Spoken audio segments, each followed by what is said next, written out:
नहीं कहा। राहुल कमाई हो। काजी का भाई समझा में ना तो कैसे पहनी हो। हे भगवान, हाँ हम साड़ी पहन के आ गई और तू अभी तक धोती ना पहन पहिला। कहाँ से पहनी पता न चला था, कहाँ कैसे का करी हम। हाँ जब को वो पहन ले रहा बा अब नू रुकी हम पहना देता नी। हाई देखी रवाई से पहन के ये दा हाली हाली हाली हाली हाली हाली ये समझ गई नहीं। हाँ और बाबूजी पहिरत रहना तो तोके पता। अच्छा वो किशन तैयार हो गल? हाँ अपन कमरा में तैयार हो खतड़न। ठीक।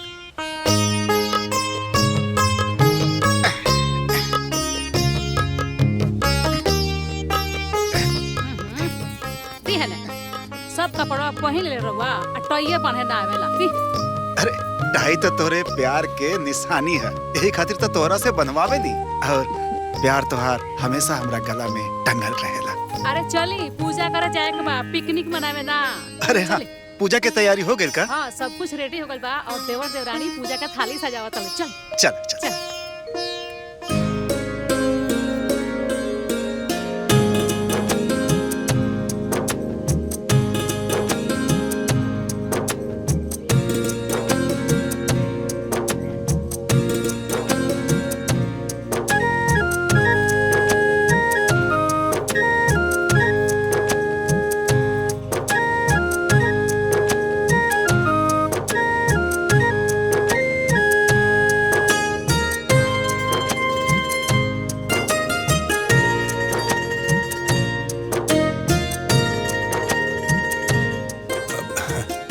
लागत सब तैयारी हो गई बा। बस में एगो चीज के कमी रह गई बा।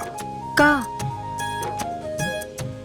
इन नारियर के ई फुटी अब श्री गणेश होखी। हाँ सगरो तैयारी हो गई बा, बस पंडित जी के आइला के देरी बा। हाँ ता चला चला जाओ। वैसे तू बहुत सुंदर लगता है। अरे जजमान, शुभ मुहूर्त के सिर्फ 15 मिनट बचल बा। आज सभी लोग आ जाती तो जल्दी पूजा पाठ शुरू हो जाई। पंडित जी स्वाति के आ जाए दी, वो हमारा घर का लक्ष्मी भी है। नारियल वही के हाथ से लेवे के फोड़े खाते। अरे ठीक बा, 3 भाई के बाद तीसर की बहन तेतर घर के लक्ष्मी तो होखबे करेली।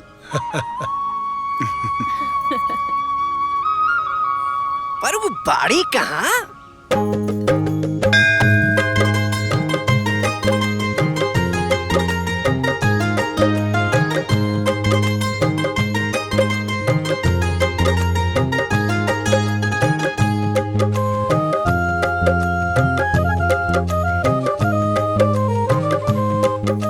हे प्रभु, हमरा घर के सुख शांति ऐसे ही बनौले रखी है।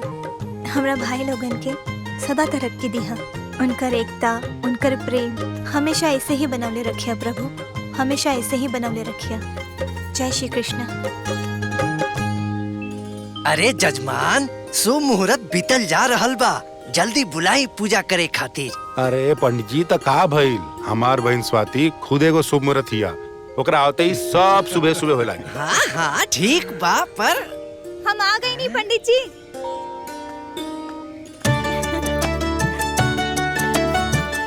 देखिए आ गई। बताइए का करे के बा? पूजा पाठ तो हम सब कर देले बानी, अब बस खाली आप नारियल फोड़ दी बिटिया। ठीक बा भाभी।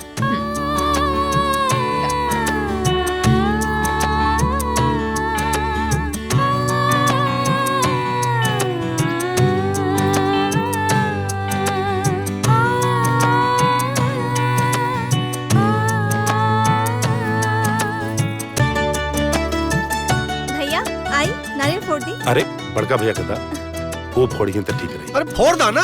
नहीं ना भैया, रवा फोड़ दी। बोली गणेश जय।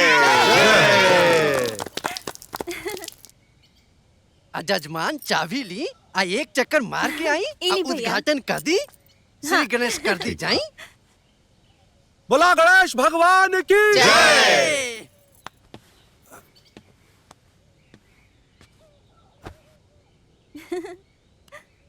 भगवान।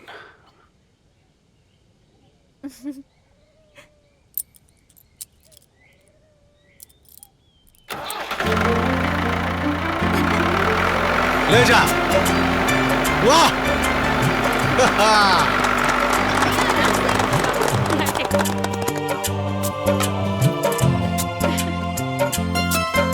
खाना खाना चुटकी।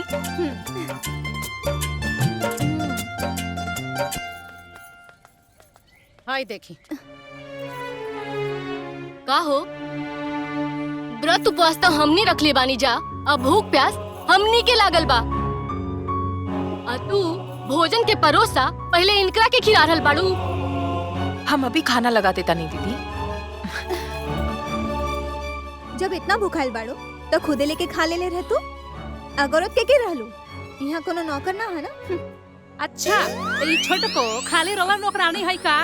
रवा टहल करी है, रवा का बना के खियाई है, और केसो झरी है। आय आ 10 गो घर के काम बाबू के करी। खबरदार, जे छुटकी भाभी के नौकरानी कहनी है तो गेहूं के नौकरानी नहीं खिन। आज से ई घर के सगरो काम सब केहू करी, अब खाली छुटकी भाभी ना। ना ना जाई दा ना स्वाति, जैसे चले था उसे चले दा। काम महिला से मतलब बाना ना भाभी, हम ई लोग के ना सगरो चालाकी समझता नहीं। खाली मीठ मीठ बतिया के ना रवा से घर के सगरो काम करावेली और खुद बैठ के पंचायत बतियावेली। आज से चूल्हा बर्तन झाड़ू पोछा कचरा खाना पकाना ये सब लोग करी है। ए सुना, आज तक तोहर भैया हमरा के कुछो ना बोलन, और तू बाड़ू हमरा पे हुकुम चला रहल बाड़ू। हाँ ठीक बा, तो अब खाना तबे खाई जब भैया कही कि का करी, वो भैया फैसला करी है। स्वाति सुनो खाना। चली दीदी हटी की रोज के बात।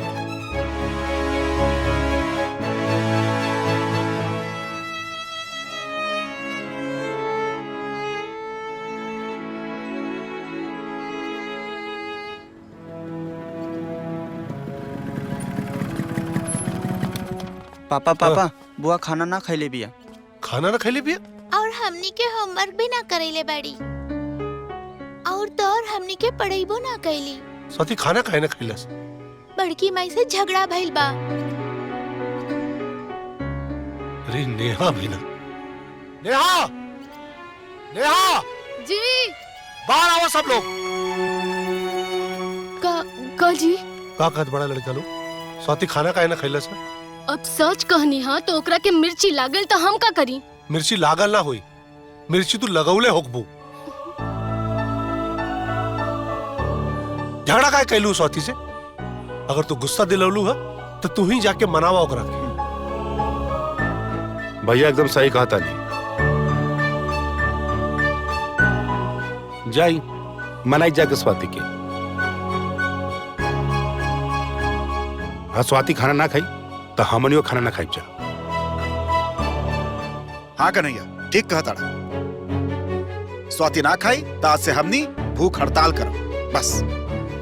हाँ क्यों ना खाई खाना? जाके पहले मनावा ओकरा के।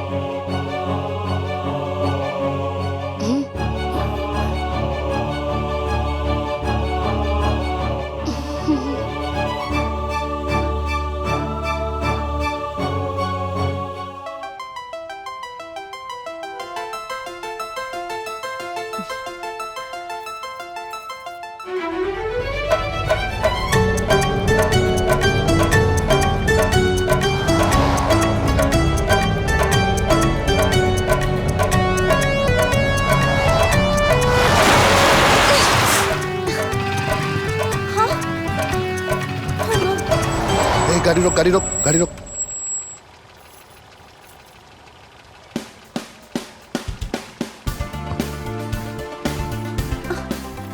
अरे यार कैसे गाड़ी चलावा तारे? वो लड़की के सगरो ड्रेस खराब हो गई। हाँ, जो जाके सॉरी बोलते हैं। ना भैया बहुत गुस्सा में होती है, पकड़ ली तो बड़ी मारी। आई गांव बहुत लखेरा हो, आई गांव वाला आज है ना तो बहुत कुटी, यह कचूमर बना दी। लेकिन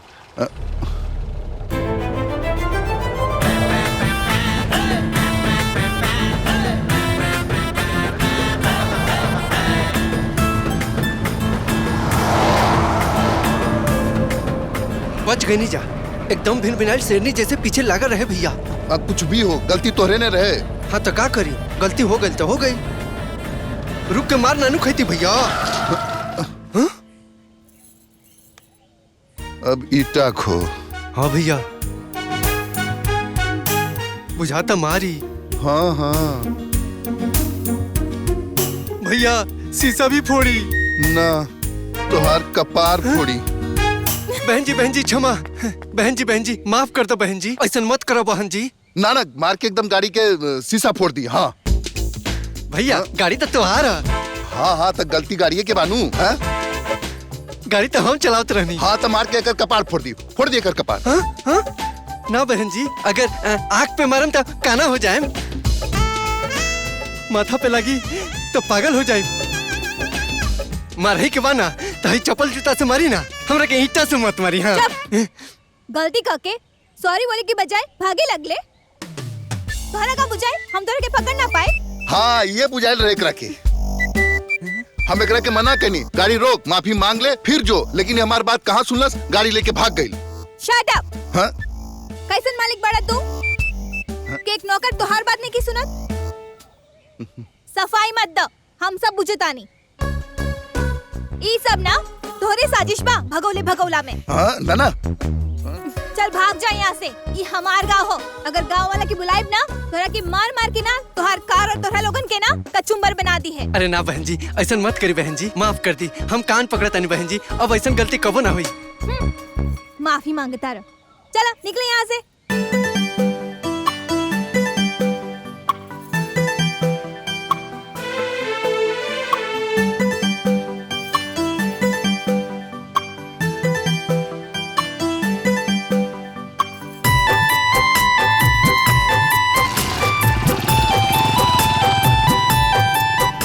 भैया का देखता रहो ओकरा में? अपन भविष्य जो ना लड़की के हम सपना में देखत रहनी, वो साक्षात आज हमरा सामने आ गई। कैसन सपना भैया? अपन जीवन साथी के रे यह लड़की तो हर भाभी बनी।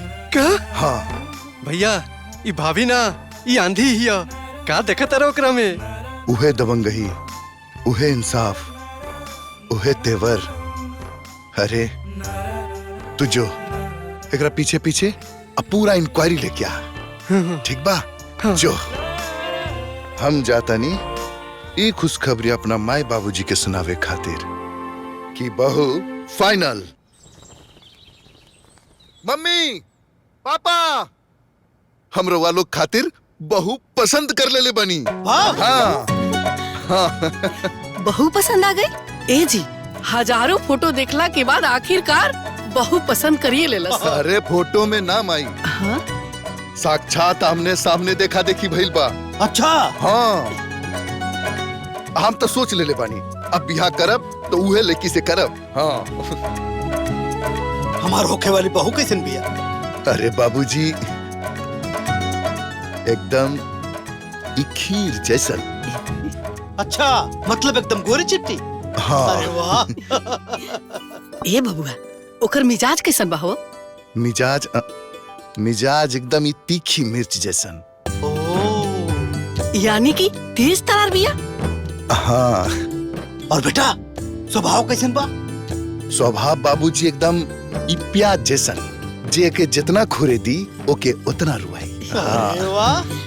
अरे बेटा हाँ कौन लड़की बिया, ओकर नाम का बा, ओकर कुल खानदान का बा? अरे माई जब सूरज लड़की देखिए ले बा तो कुल खानदान घर परिवार भी पता लगाइए ले होई। हाँ? ना ना बाबूजी अभी कुछ नहीं के पता, लेकिन हम महेश के भेजले बानी, सांझ तक सारा इन्फॉर्मेशन लेके वो आ जाई। हाँ ए भैया। जी भैया। एगो चाय पियई बा? हाँ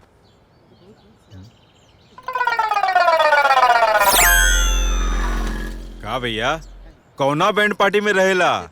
अरे हम बैंड पार्टी वाला ना है भैया, अरे हम ड्राइवर हैं ड्राइवर। अच्छा। शहर में यह कपड़ा पहन के गाड़ी चलावल जाला। ओहो ड्राइवर हुआ तो एहर कहाँ गांव में भटकत बड़ा? अरे भैया भटकत नहीं की, हम तो सर्वे करे आइल बनी, यह पता लगावे कि गांव के लोग कैसे गाड़ी चलावेला। तो का पता चला कि गांव के लोग कैसन गाड़ी चलावेला? अरे बहुत बढ़िया भैया बहुत बढ़िया। एगो लड़की के जाने ला ना एकदम मस्त कैसन गाड़ी चलावेले। अरे कौन लड़की? ई गांव में तो कई लड़की स्कूटी से स्कूल पढ़े जाली। अरे भैया एगो बिया ना लमहर लमहर 6 फीट लमहर एकदम मक्खन मलाई ऐसन गोर, एकदम भरल भरल परी जैसन लड़की, एकदम तिरछी नजर वाली, जन गाड़ी से बड़का शहर में पढ़े जाले। एकर हिम्मत देखा तड़ा, गांव भर के बेटी बहन के बारे में ऐसे कह रहल बा। जकरा बारे में कह रहल बा वो माधव भैया के बहन ही है। ओकरा बारे में ए मारे के मार मारे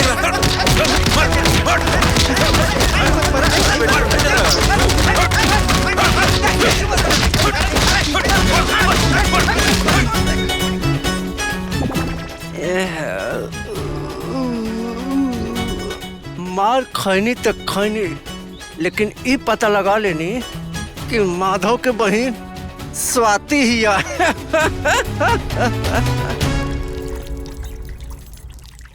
के रहलू जौना के लोकत नहीं खे, पूरा का पूरा कपड़ा खराब कर देलस। रहल एगो बड़ बाप के पागल लइका। पागल लइका मतलब?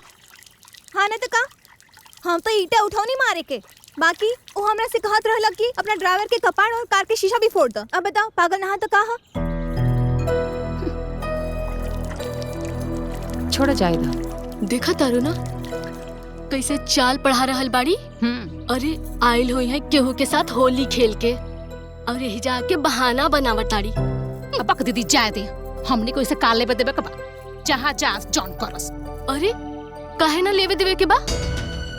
अरे हमरे घर के हमरे परिवार के बाड़ी, कल के कौनो ऊंच नीच हो जाई तब। हम जातानी राहुल के पापा से सब बता।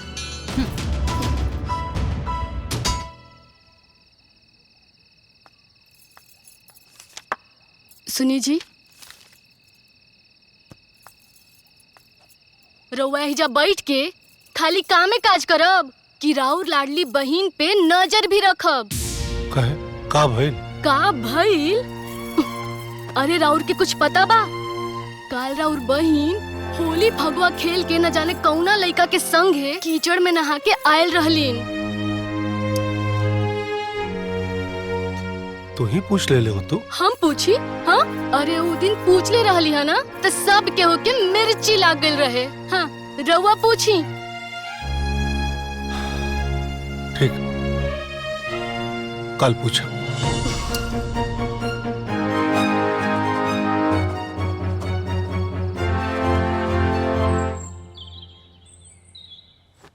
अरे कितना टाइम लगी? जल्दी आओ बेटा। इतना टाइम लगा देना ये लोग। अरे कितना टाइम लगी? अरे जल्दी आओ। जल्दी करा। अरे लेट होता है, इनके स्कूल छोड़ो फिर अपने ऑफिस जा। जो एली प्रसाद ली इला। हाँ स्वाति, कल कौन लड़का रहे जो तोहरा ऊपर कीचड़ डाल दे ले रहे? कीचड़ डाल देले रहा?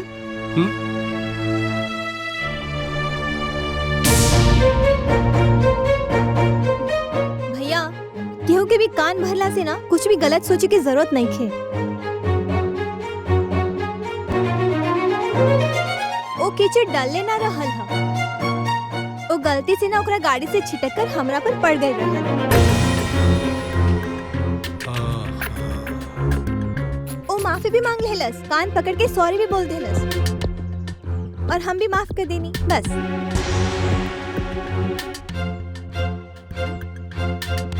ऐसा हो जाला भैया,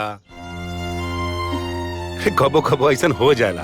अरे गाड़ी घोड़ा हनु, राह चलते छोट मोट गलती भी हो जाला, और माफी मांगला से मामला सिमट जाला। कबो कबो हमरो ये सब करे का पड़ेला, एमे कोनो बहस करला तो बात नहीं है। बहस के बात ना कन्हैया,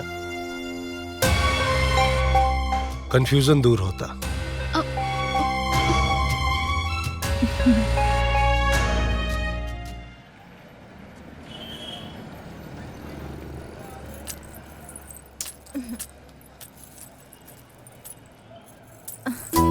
अरे भाई देखो कितना प्यारा बा। हाँ लेला तारा पे बहुत अच्छा लगी। हाँ ये कितना के बा? 500 रुपया। 500 रुपया? हाँ बहन जी, ये विदेशी झुमका है। अरे तो विदेश में जाके बेचो, इतना महंगा ऐजा कौन खरीदी? ना चाहिए।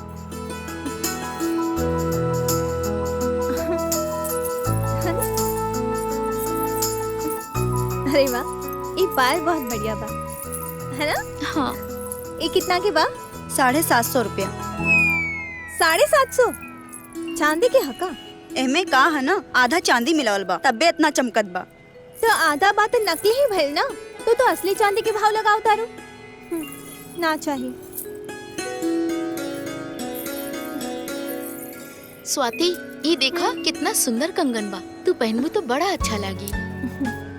हाँ, कंगन तो प्यारा बा। ये कितना के बा? 800 रुपया। 800 रुपया? यानी कि एक कंगन 400 रुपया के? ई राजस्थानी मारवाड़ी कंगन बा, एकर काम तो देखी। हाँ, लेकिन बात तो आर्टिफिशियल ही ना, एमे कौन सा असली हीरा मोती जुड़ल बा? चीज पसंद बा तो दाम मत देखी मैडम, 10 रुपया कम में दे दे। 10 रुपया में आज पानी पूरी भी ना मिलेला। ना चाहिए।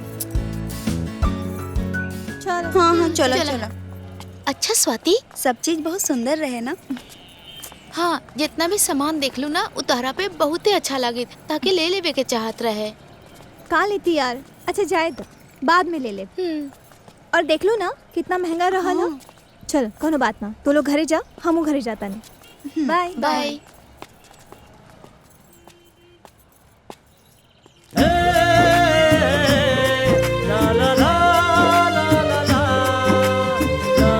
आपकी पसंद आपके लिए है।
केकर शरारत था?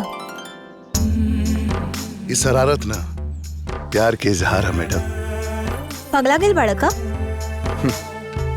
हाँ, पगला तो हम उहे दिन गले रहनी जोना दिन रोआ के पहला बार देख ले रहनी। एकर मतलब तू हमार पीछा करत रहला? हाँ, तो हर चाहत हमके कहीं चैन से ना रह देता, न घर में, न ऑफिस में, न बाहर।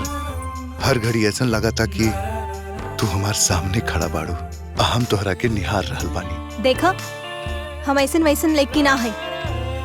हमरा साथे हमार परिवार के मान मर्यादा संस्कार सब जुड़ल बा। एक मिनट मैडम, हमहू कोनो ऐसन वैसन घर के लड़का ना है। इस शहर के सबसे अमीर आदमी धनराज सेठ के इकलौता लड़का है, और उनकर इजाजत से ही मैं जायल बानी। बस तोहार रजामंदी मिल जाए, हमार मम्मी पापा तोहार बड़का भैया से मिले चल जाइए। का? हाँ, सैकड़ों लड़कियन के फोटो हमार रिश्ता खातिर हमार अलमारी में पड़ल बा, लेकिन हमार पसंद तू बाड़ू। देखा, हम एगो बिजनेसमैन के लेका है, हम सीधा सीधा बात करे जाना तनी। हो सकेला कि तोहरा के इ तरीका पसंद ना हो, लेकिन हम वादा करता नहीं कि हम जिंदगी में तोहरा के कोनो तकलीफ ना होके देब, न प्यार में न ही खुशी में।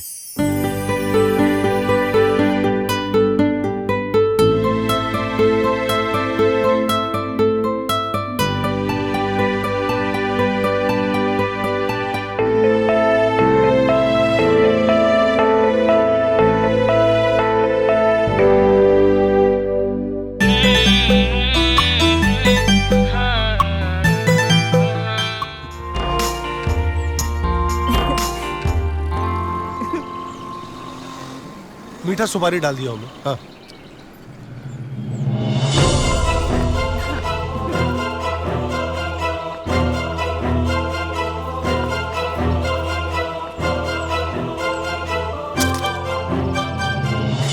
पढ़ाई लिखाई के नाम पे ये सब कर रहल बाड़ू। हमने भरोसा कैनी तोरा ऊपर और तू हमने की पीठ पे छुरा भोंक रहल बाड़ू। आओ ना तका, अरे वो दिन हम सच बोल देले रहनी तो बड़ा मिर्ची लग गई रहे। सटर सटर हमरा के जवाब देवे लगली। देख किशन, तू ही कहत रहला ना भैया पढ़ावा लिखावा एकरा के।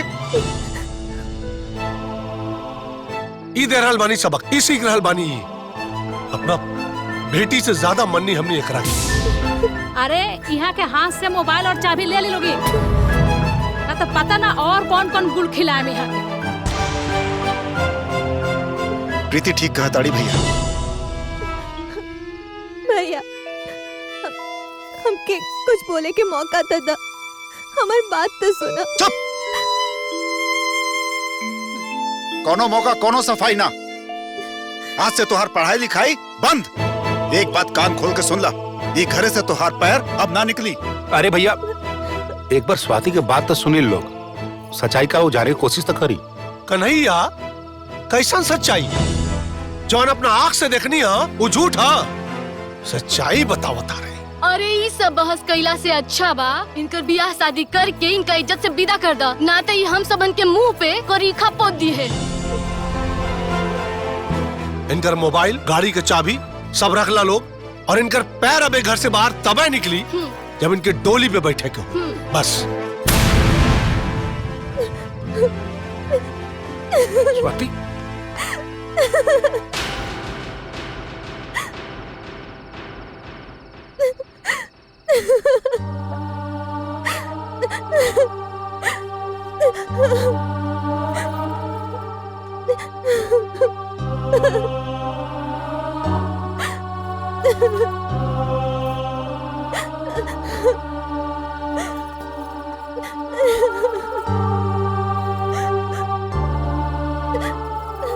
स्वाति ये सब का होता स्वाति?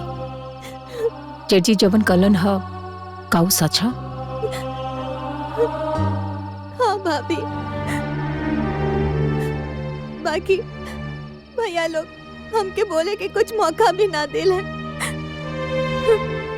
भाभी सूरज सच में बहुत अच्छा लड़का बाड़।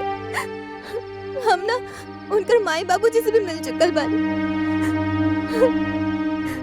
भाभी हम और सूरज एक दूसरा से बहुत प्यार करेनी, एक दूसरा के बहुत चाहेनी। भाभी हम सूरज के बगैर ना रह पाए। तू कुछ कर ना, भैया लोग के समझाओ ना प्लीज भाभी, प्लीज भाभी। तू चुप हो जा। हम ना रह पाए सूरज के बगैर।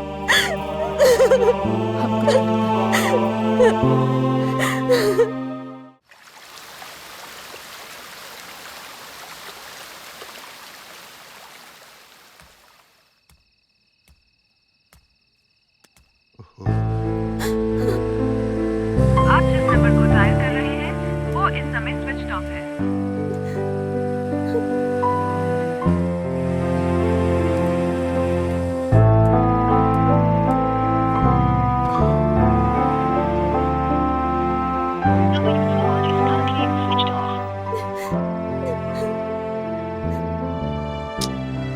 हम जाना तनी जान बूझ के हमरा के परेशान कर रहल बाड़ी, लेकिन हमहू बहुत जिद्दी और चिपकू आदमी हई। जब तक तू फोन न उठेबू तब तक हम फोन करब। आप जिस नंबर को डायल कर रहे हैं वो इस समय स्विच ऑफ है।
सूरज क्या बेटा? गुड मॉर्निंग पापा। Very good morning. क्या बात हाँ? रोज सुबह सुबह उठ के जॉगिंग करे जात रहला, जिम करे जात रहला, आज इतने सुबह तक अभी तक सोहले हवा, का बात है? अरे का बताई पापा, रात भर हम स्वाति के फोन करत रहे, बहुत मैसेज कहनी लेकिन एक भी मैसेज के रिप्लाई तक ना आई। पता ना फोन का है बंद बा। अच्छा, अरे तेमन चिंता करे वाली कौन बात हो? तो एक काम करा, नजदीक में दबा जाके पता लगा ला, कहीं कोनो बात ना हो। ठीक बा? ठीक है। फटाफट तैयार हो जा, उठो।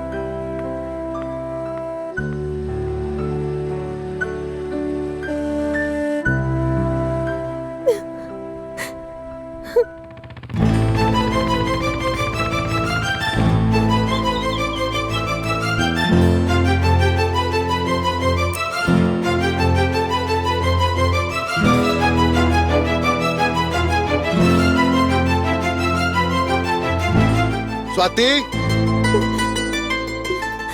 स्वाति,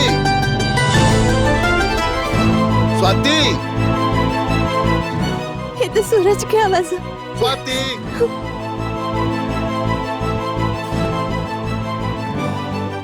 अरे तो इतना हिम्मत ते हमरा बहन के पीछा करत करत यहाँ तक आ गई ले। लेकिन भैया बस चुप, बदतमीज। कन्हैया, यह वो लड़का जो हमनी की बहन के अपना प्यार के जाल में फंसा के ओकर जिंदगी खराब कर चाहता। भैया देखत का बड़ा मारा करा के ना किशन,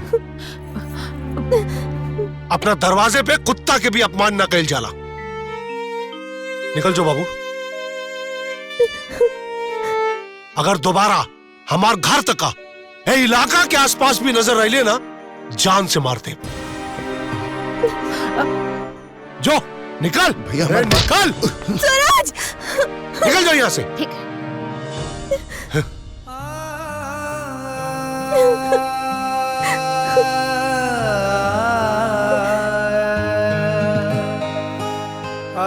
जाइए जैसे जाइए।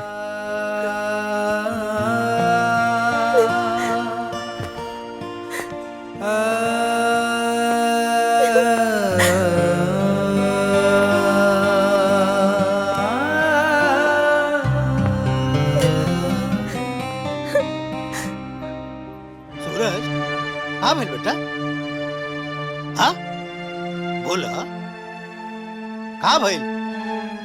पापा वो सूरज, काहे उदास बड़ा?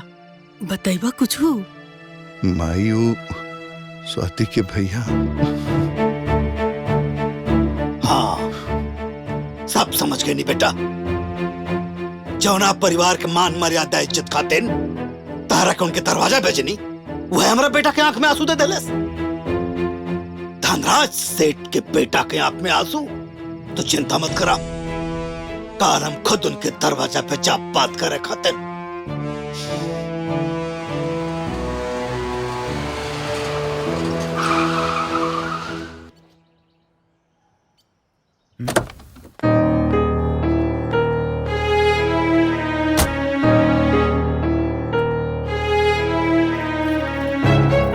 धनराज सेठ?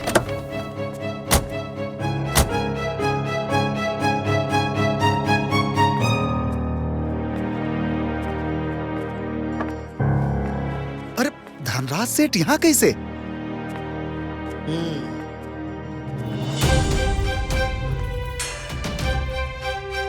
जकरा के तो लोगन बेइज्जत करके अपना घर से भगा दे ले रहा, वो हमार बेटा है।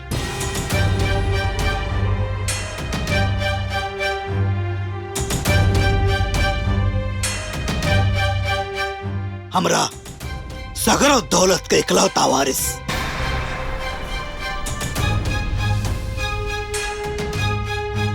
सूरज,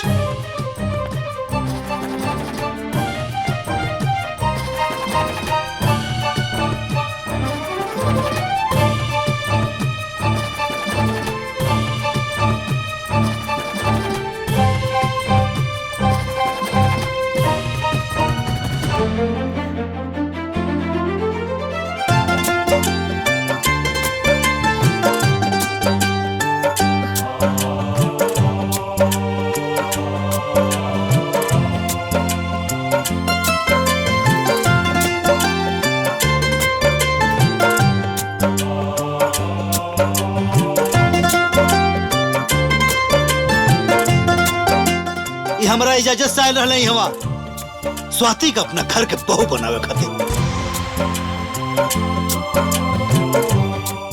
लेकिन ना तो लोगों ने बेइज्जत करके धक्का मार के हमारे बेटा के घर से बाहर निकाल देला। तो हम लोगों का बहन बहुत भाग्यशाली भी आ, जकरा के करोड़पति धनराज सेठ अपना राजमहल के रानी बनावल चाहता।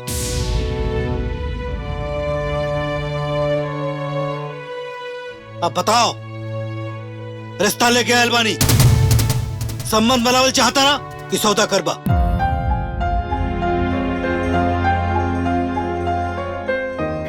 इतना अपमान मत करी सेठ जी, अनजाने में भइल गलती का ऐसा सजा मत दी।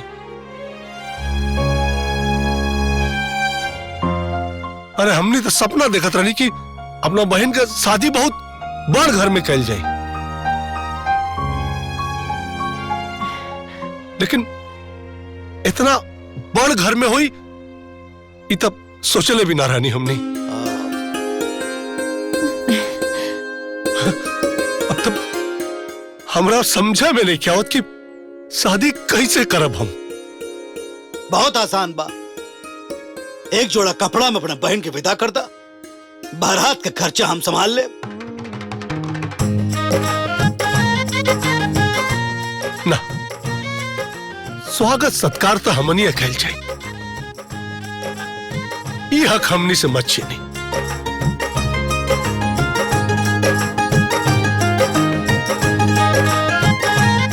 इकलौती बहन बिया हमनी का, इतना हाथ तबाह हमनी का, और ओकर बियाह हमनी तीनों भाई बड़ा धूमधाम से कहल जाई। हाँ।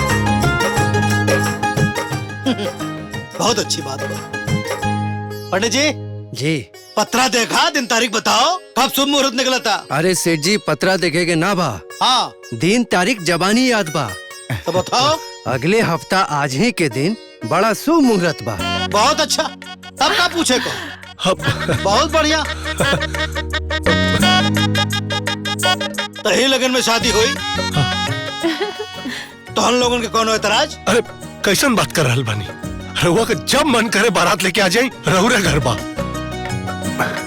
तो ठीक बा, अपना बहन की शादी की तैयारी करा, बारात लेके हम लोग आ रहल बानी। जी नमस्कार। प्रणाम प्रणाम भैया, हम छोड़ के आवतन। हाँ।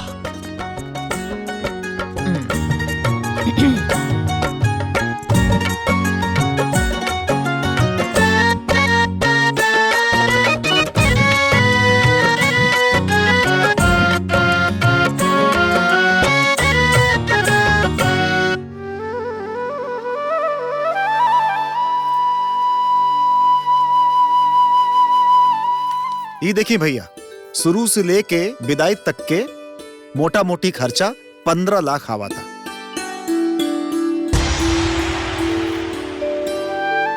15 लाख ज्यादा बाप। ऐसे चौकत का बाड़ा, ऐसनी जगह बियाह करे जाता ना तो 50 लाख भी कम पड़ जाए। बहुत बड़ घर में बियाह हो रहा बा, वो लोगन के स्वागत में कोनो कमी ना होके चाहिए। किशन। हाँ भैया। बाबू, तू और हम मिलके कर्जा ले लेल जाई और आधा आधा चुका देल जाई। ठीक बा भैया। लेकिन बारात का स्वागत बढ़िया से हो कि कोनो चीज की शिकायत ना होके चाहिए।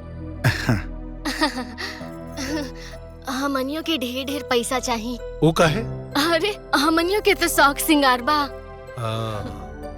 अरे इतना बड़ घर से नंदोई आ रहल बाड़े, पर छावन का टुटपुंजिया होई। भाजी एकदम सही कहा तारी, ये तो मौका बा। स्वाति के बियाह में सारा शौक पूरा करे के। ठीक है भाई, कर लिया। तू लोग भी अपन शौक पूरा कर लिया, जवन लेवे के होई ले लिया। अरे दुद्दू बहन थोड़ी बड़ी, एक का बहन भी है। ठीक है, खुश। इन्हीं चाय हम के दा इधर लाओ।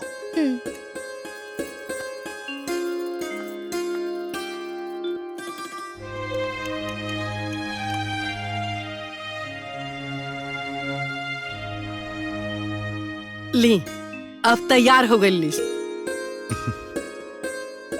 तैयार हो गई। 4 घंटा से तोहार लिस्ट तैयार हो तो। कैसा लिस्ट तैयार हो रहा बा माई? देखा ना बबुआ, सब दुल्हन के जेवर साड़ी ओकर लिस्ट है। अरे बाप रे, इतना साड़ी और इतना जेवर। अरे स्वाति पहनी की शोरूम खोली।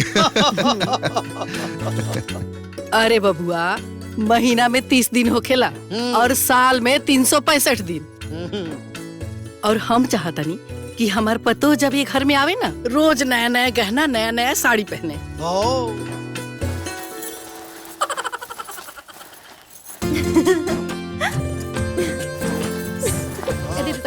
हाँ भैया। मुंह का देखा ताड़ू, काम करा। महेंद्र बाबू से बात हो गई ना? कल जाके बाबू 15 लाख रुपया उनसे ले लिया। ठीक बा भैया। और शादी में जौन जौन खर्चा होके के बा ओकर पूरा लिस्ट बना ला और सबसे बात कर लिया। ठीक है? ठीक बा भैया।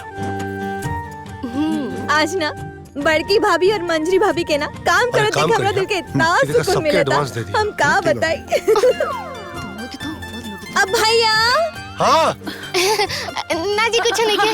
ऐसे कुछ ना। अरे मंजरी भाभी थोड़ा आगे जा। अरे बड़की भाभी थोड़ा आगे जा। अब भैया। हाँ। ना हो रहा बा।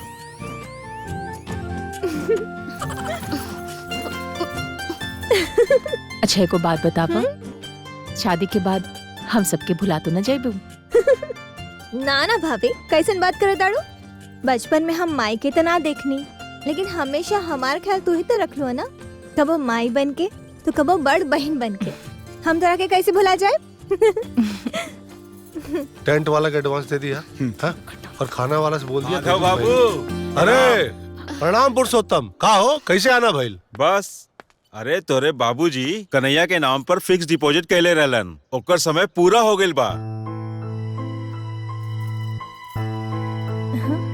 वो डबल होकर के 15 लाख हो गइल बा।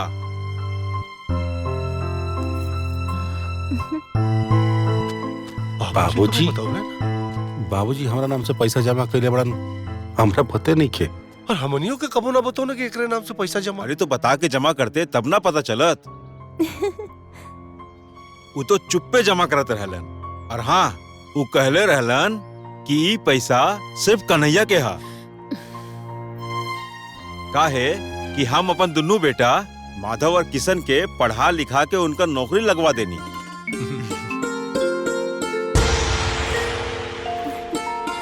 लेकिन कन्हैया के आज तक कुछो न कर पैनी।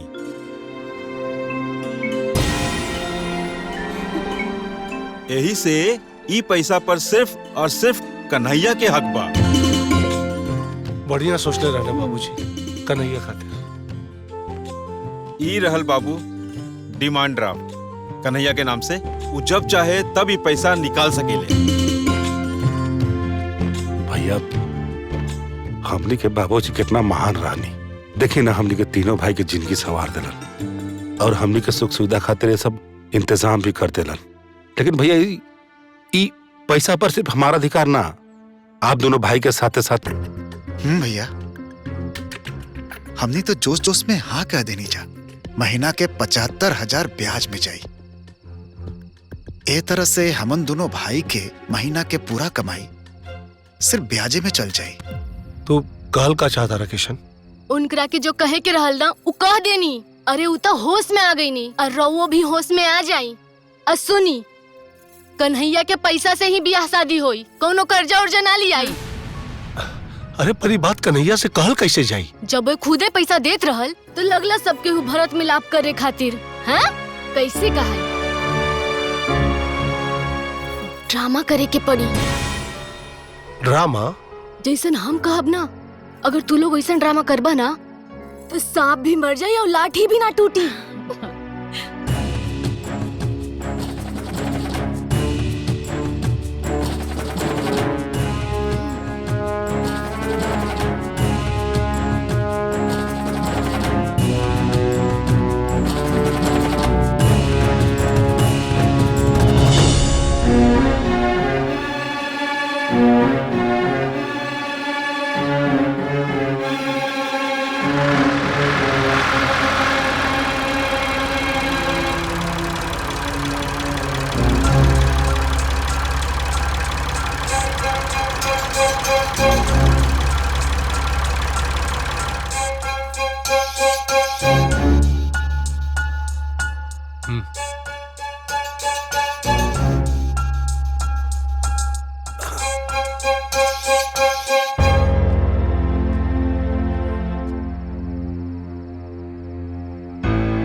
का हो गइल? सब केहू उदास बैठल बा।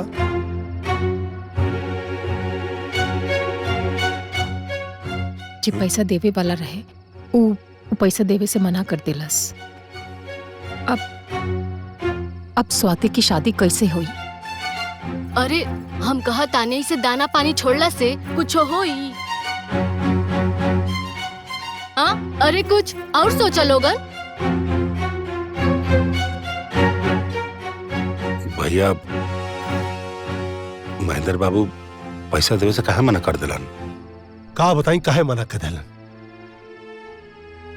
अरे उनके सामने हाथ जोड़नी, पैर पड़नी उनकर, अपना बहन के ब्याहे का वास्ता देनी, लेकिन ना मन। हमनी के महीना के 10% देवे खातिर तैयार हो गए नीचा। भले महीना के 1.5 लाख भरती, लेकिन वो तैयारी नहीं किया होता। अभी समझ में नहीं किया हुआ था कि कहाँ जाएं और कैसे इज्जत बचाएं। कहीं गईला के जरूरत नहीं किया, ना ही केहू के सामने हाथ फैला के गिड़गिड़ावे की जरूरत बा। हाँ, अरे इज्जत गईला पे कहीं इज्जत मिलेला? अरे तो राहुल का मम्मी कैसे इज्जत बची? बची, इज्जत भी बची और शादी ब्याह भी बड़े धूमधाम से हुई। हमनी के लगे इतना जमीन खेत बा, काहे ना लोगन 1 बीघा बेच देवे के। सही आइडिया दहलूगा। और कन्हैया तोहार का विचार है? भैया एमे विचार करोला कौन सा बात बा? हमनी के लगे जोन जमीन बा वो हमनी के बाप दादा के देवल जमीन है। भैया अगर हमनी के कुछ बनेले नहीं जाना तो हमनी के कुछ बिगाड़े का हक भी नहीं है।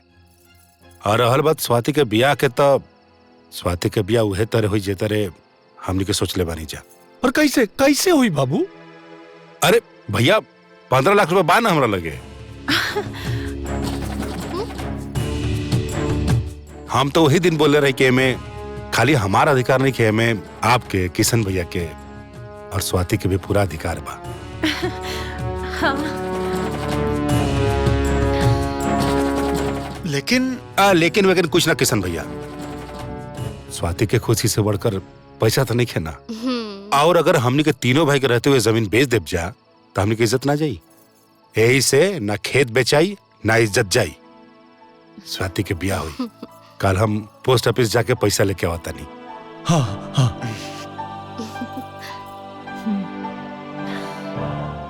स्वाति अब तो हंसदा ना तू।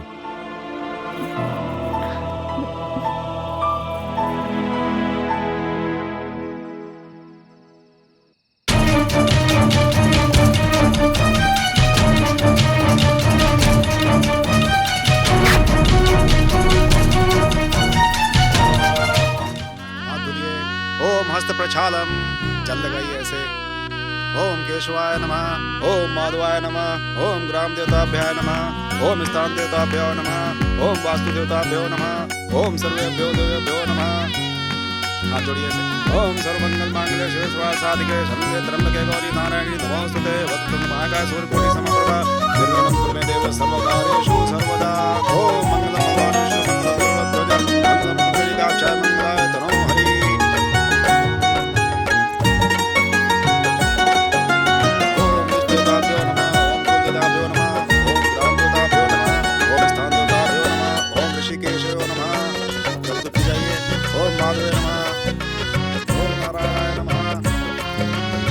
देवताभ्यो नमः। ओम शुभं करोति कल्याणं आरोग्यं संपदा शत्रुबुद्धि विनाशाय दीपकाय नमोस्तुते। दीपो ज्योति परब्रह्म दीपो ज्योति सनातनः दीपो हरतु मे पापं संध्या दीपं नमोस्तुते। गणपति विघ्नराजो पुत्रो गजाननः द्वे मातुरश्च हेरं एकदन्तो गणाधीपः विनायकः चारुप्रणः पशुपालो भावात्मजः द्वादश एतानि नामानि प्रातः उत्थाय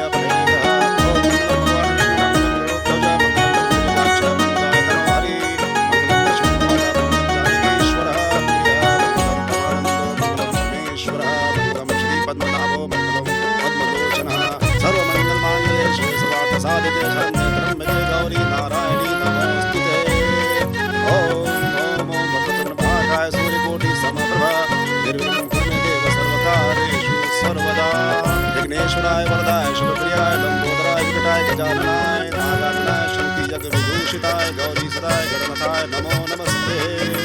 सर्वदेव विघ्नराजो लंबोदराक्ष मंगलाय तनो हरि मंगलम लक्ष्मण भ्राता मंगलम जानकीश्वरः दीपो हरतु मे पापं संध्यादीपं नमोऽस्तु ते वरदराजो लक्ष्मणो गजाननः।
अरे ई का ऐसे काहे रोवतानी? रोई मत, चुप हो जाए। रवा के तो पता बा, बेटी तो पराया धन होली। नैहर तो बेटी खातिर जैसे चिड़िया का घोंसला होकेला। आग के तारा बनके चाहे कितनो परवरिश कर ली, एक नए दिन तो उड़ जाए के पड़ेला ना। ये तो विधि के विधान बा। चलिए चुप हो जाए। बिलक बिलक कर रोत रहे, ऐसे लगल कि अब करेजे फाट जाए। देखा ना, होकरा गिला से ही घर कितना सुना लगा था। और अगर भैया को क्या बोला वो तरह की भैया भैया कहा तरह है, पता ना मुझे कोई सुनो। अरे तो कौन बन में थोड़ी ना गई बाड़ी, राजमहल में गई बाड़ी, राजमहल। और ऐसे रोला के बजाय ओकरा के आशीर्वाद दी कि अपन ससुराल में हमेशा खुश रहे। चली अब चुप हो जाना तो हम रो दे।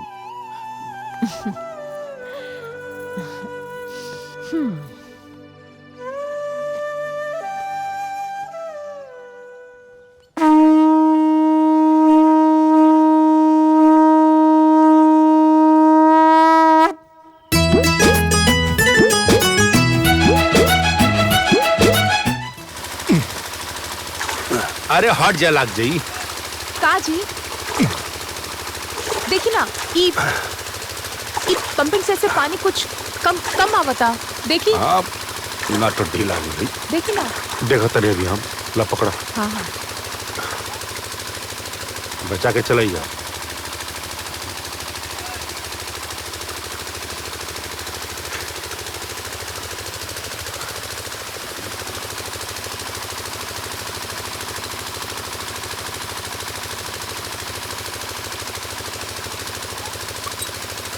ना ढीला भइल बा, अभी टाइट कर दो तनी।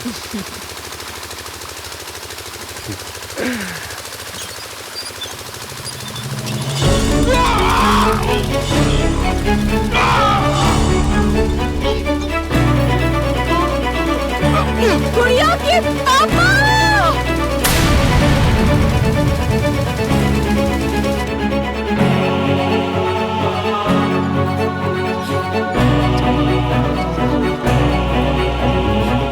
अरे क्या हुआ, क्या हुआ, क्या हुआ? डॉक्टर साहब, इनका हाथ ना पंपिंग सेट पे फंस गई। देखिए ना, तब से बेहोश पड़न।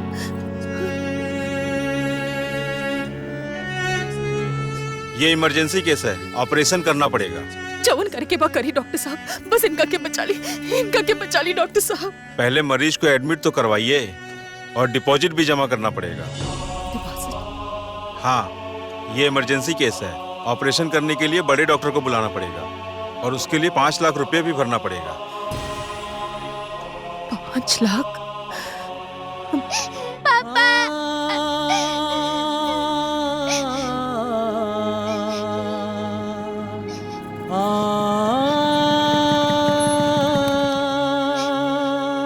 का भइल? मंगरुआ आयल रहे, कहत रहे कि कन्हैया के हाथ मशीन में कुछ आ गइल बा और सबके ओकरा के हॉस्पिटल ले गइल बा, काहे से बेहोश हो गइल बा। कौन हॉस्पिटल में? हमने के का मालूम, अरे हमने के तो घर में रहनी हसन, खेते में से पता ना कौन हॉस्पिटल में उठा के लोग लेके गइल हलो। पता नहीं क्या नंबर। हेलो भैया, हम राधिका बोले तारी भैया। हाँ, राधिका तू कहाँ बाड़ू और कन्हैया कहाँ? भैया हम अस्पताल से बोले तारी, इनकर हालत बहुत खराब है भैया। डॉक्टर कहले ना कि ऑपरेशन करे के पड़ी, ये कहते 5 लाख रुपया जमा करे के बा भैया। 5 लाख? 5 लाख? हाँ भैया, यहाँ बिना पैसा के इलाज नहीं, कुछ करी ना भैया, कुछ कर, इनका के बचा ली भैया। राधिका तू टेंशन मत ला, पैसा का इंतजाम हो जाए, डॉक्टर से कहा ऑपरेशन शुरू करें। ठीक है भैया। डॉक्टर साहब आप ऑपरेशन की तैयारी शुरू कर दी, हम पैसा जमा कर दे। चले के पड़ी। ए जी, वादा तो कर देला, कहाँ से आई 5 लाख रुपया और के दी इतना हाली? हाँ? अरे भाई हूँ हमार। अरे भाई हवन तो हाथ गोड़ संभाल के नु काम करे के चाहिए। करे के हूँ, भरे के हूँ, जाके दिखाओ उनका घर में पैसा वैसा नहीं खेबा। चल। अरे तब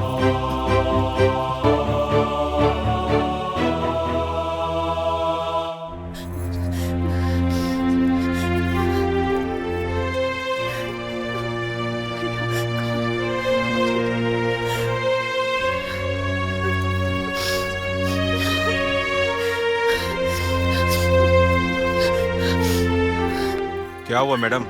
डॉक्टर साहब देखिए, 5 लाख रुपए बहुत बड़ी रकम होती है, इंतजाम करने में टाइम लग सकता है और इनकी हालत बहुत गंभीर है। अगर पैसे का इंतजाम नहीं हो पा रहा है तो यहाँ से कुछ दूर पर सरकारी हॉस्पिटल है, आप वहाँ लेके जाइए इनको दिखाने। डॉक्टर साहब एक बार फिर से फोन देना। हाँ, ये लीजिए।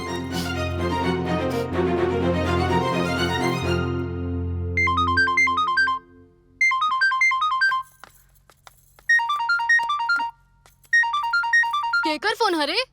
हमरा लागता नु कि छोटकी फोन कर ले भैया हॉस्पिटल से। हाँ। और एक कार्ड देना तो 5 लाख रुपया मांगी। ठीक कहता है, झंझटे खत्म हो जाए। हाँ।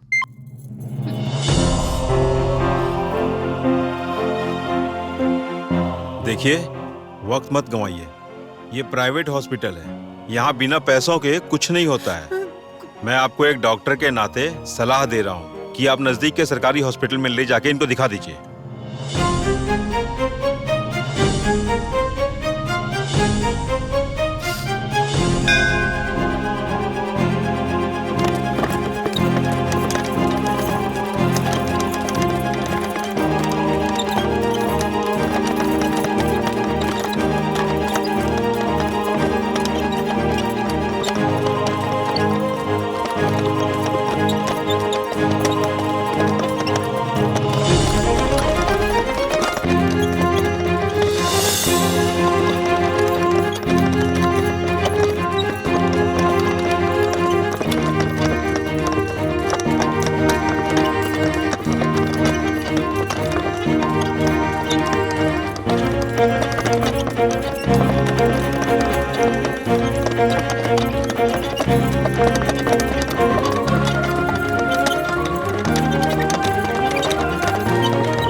स्वाति, भाभी वाली का? हाँ, ये तो राधिका भाभी भी है। गाड़ी रोको। ड्राइवर गाड़ी रोको। जल्दी।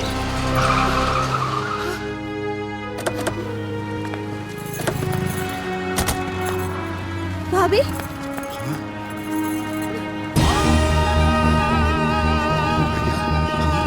स्वाति, स्वाति, स्वाति, स्वाति तो भैया के बचा ले, स्वाति, भैया को बचा ले। ये सब कैसे भैया? Hello, ambulance.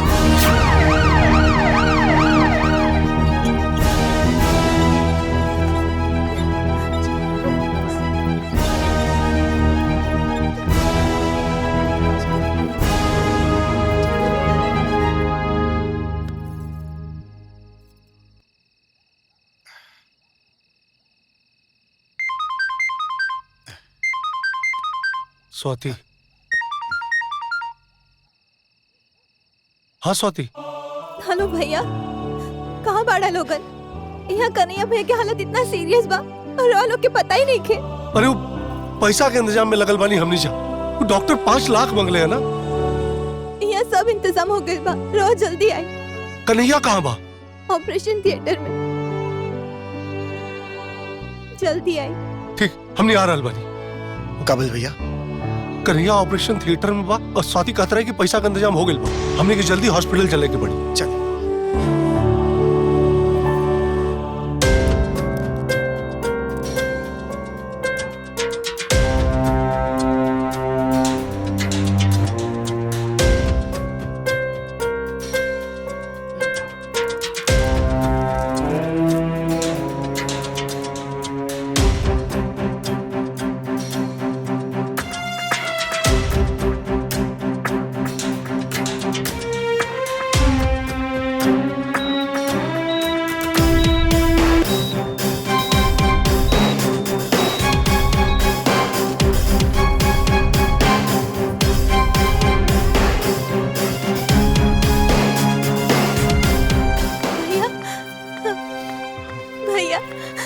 कैसन बाड़े कन्हैया? का हाल भौन कर? चिंता मत करी भैया, हॉस्पिटल के सारा डॉक्टर कन्हैया भैया के इलाज में लगल बा।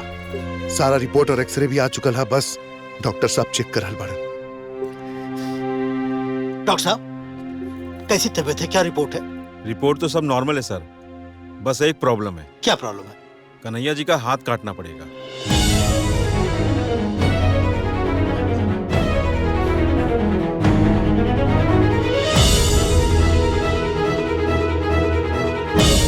What nonsense? हाथ काटना पड़ेगा मतलब? हाथ को काटना पड़ेगा? अगर तुम लोगों के बस की बात नहीं है, बाहर से डॉक्टर बुलाओ, विदेश से सर्जन बुलाओ, लेकिन हाथ को काटना पड़ेगा? कोई भी डॉक्टर आएगा तो यही करेगा। यही आखिरी रास्ता बचा है हमारे पास। उनका हाथ पीस कर एकदम से चूर हो गया है।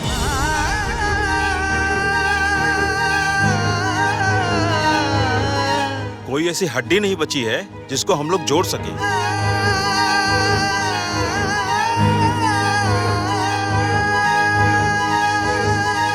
सर, वक्त नहीं है हमारे पास। उनके हाथ में जहर फैल चुका है और अगर शरीर में फैल गया तो बचाना मुश्किल हो जाएगा।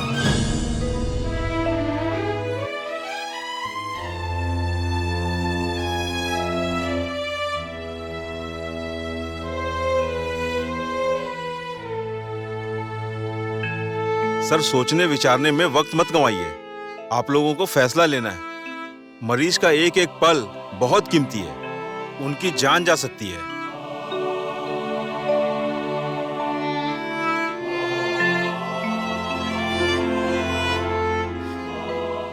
हाथ काट दी डॉक्टर साहब।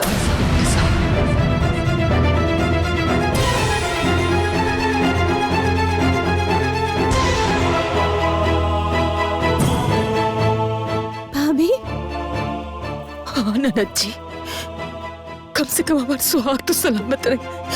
हमारा आंखें के सामने तो रही ना।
आराम से।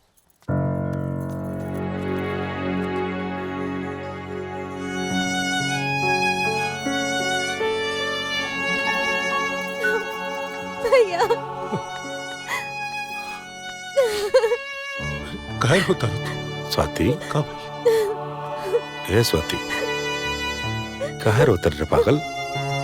एक हाथ की तोर भाई के एगो हाथ कट गई, ये सोच कर रो तारो कि हमारी जिंदगी कैसे कटी। ए पागल, है देख हमार दोनों बड़का भाई के रूप में ना हमार 4 गो बाँ खड़ा बा।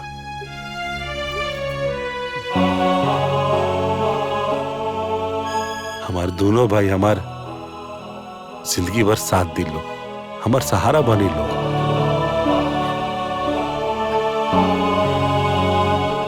कबो भी कोनो बात के तकलीफ ना होके दिलो। मत रो रे पागल। देख लो भैया, जब से होश में आयल बाड़न तब से हमरा के ये बात कहत बाड़न, उल्टा हमन के समझावत बाड़े कि स्वाति हमारे एक हाथ कट गए तो का भय। हमरा लगे हमार दोनों हाथ हमार भाई बाड़न।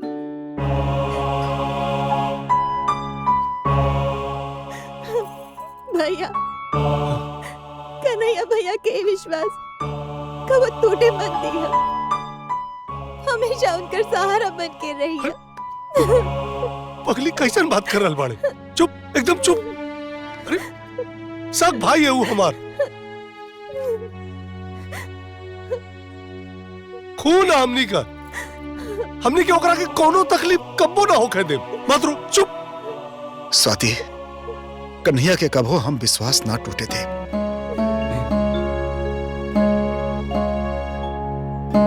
हम इनकर बाह बन के खड़ा रहल जाई।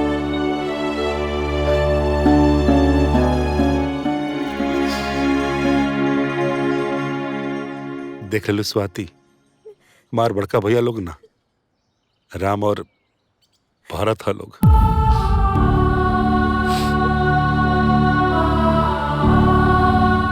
छोड़ अपना लक्ष्मण के कबो तकलीफ ना हो दी हम लोग, कबो तकलीफ ना हो दी हम लोग।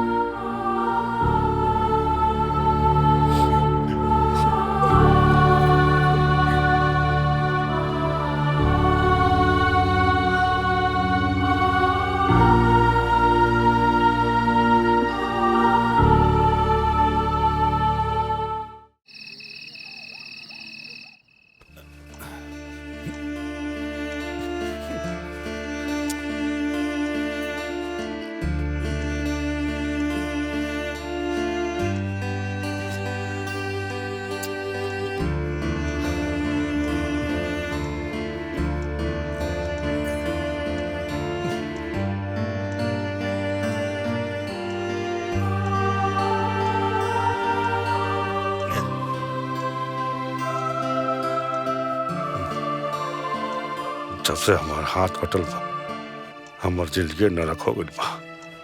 एगो पैजामा का नाना हमरा सब बंधार नहीं है, पता ना जिंदगी कैसे गुजरी।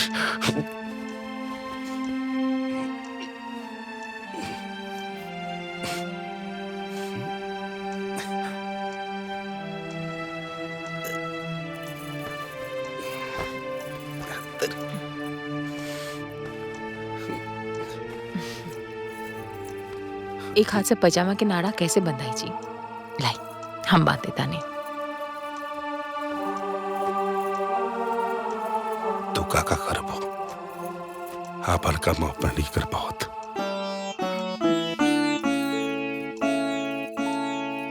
निराश काहे होता नहीं जी? हम बानी ना, हमेशा परछाई बन के राउत साथे रहब, रवा के कोनो चीज के कमी ना होके दे, ना हाथ के ना साथ के। हम बानी राउर अर्धांगिनी, हम बानी राउर आधा अंग के मालकिन। राउर हर तकलीफ हमार तकलीफ बा। हम जानता नहीं, तू बारू तो हमरा कोनो चीज के कमी नहीं के।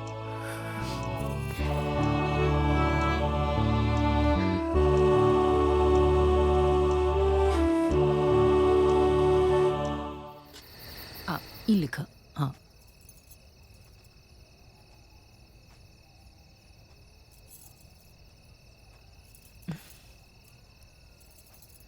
ले बेटा।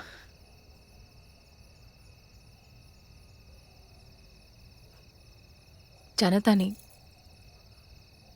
कबो कबो ना हमके बहुत चिंता होला। भगवान हमके अभी ये दिन दिखा देलन, हमके लाचार बना देलन। अभी तो गुड़िया के पढ़ावे के बा, लिखावे के बा। जब बड़ हो जाई तो शादी ब्याह करावे के बा। कैसे हो ये सब? तू इतना चिंता कहाँ करता रो? अरे हमनी के दोनों भैया बाड़न ना।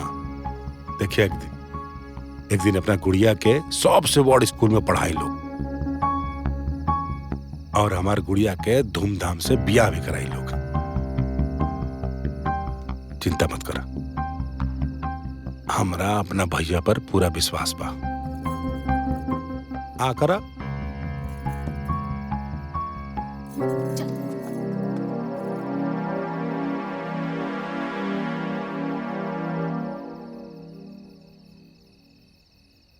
अरे ऐसे का दिखत बड़ा लोगन? हम अपना कान से सुन के आई नहीं, हम सच कहता नहीं। कह रे हम सुननी हो दीदी, बिल्कुल सही कहता नहीं। तो का करी जा? भाई है कन्हैया हमनी के, अगर वो विश्वास जतावता हमनी पे तो गलत बा। भरोसा नहीं की करत, विश्वास जतावता, ताकि जिंदगी भर हमनी के कपारी के बोझा बन के रहे के प्लान बनावता।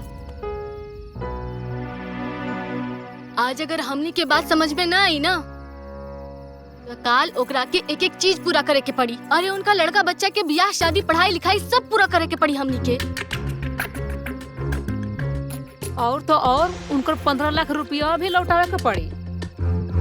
गांव के लोग, मुखिया, समाज लागी लोग कहे कि अब तो अपाहिज हो गइल बा, ओकर पैसा है तो लो, फिर का करम सा? मुंह बना के देवही के पड़ी। अब सोच तू लोगन कि आपन बेटा बेटी के पढ़ावल लिखावल जाए कि शादी ब्याह करावल जाए कि उनकर। दूसरा के बेटी काहे जियाई लो? हमने के अपन औलाद ने खा सका, ओकनी के भविष्य के बारे में क्या सोची? हाँ? देखी साफ सीधी बात बा, हमने के दूसरा का बोझा ना उठाएम सब बस। का करे? छोड़ दी कन्हैया के? हाँ बिल्कुल छोड़ दी, ओकर हिस्सा बकरा दे के अलग कर दी। ई तरह ओकर भरोसा भी टूट जाई और हमनी के कपार के बोझा भी ना बनी है। और वैसे भी जो करे के रही वो अपना दम पे करी है का? हाँ।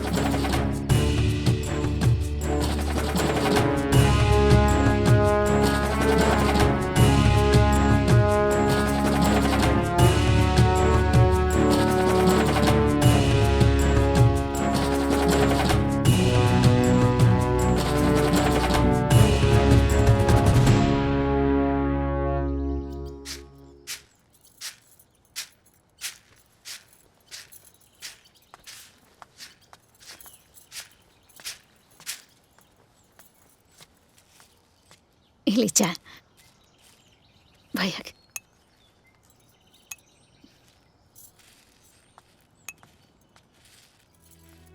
दीदी चाय।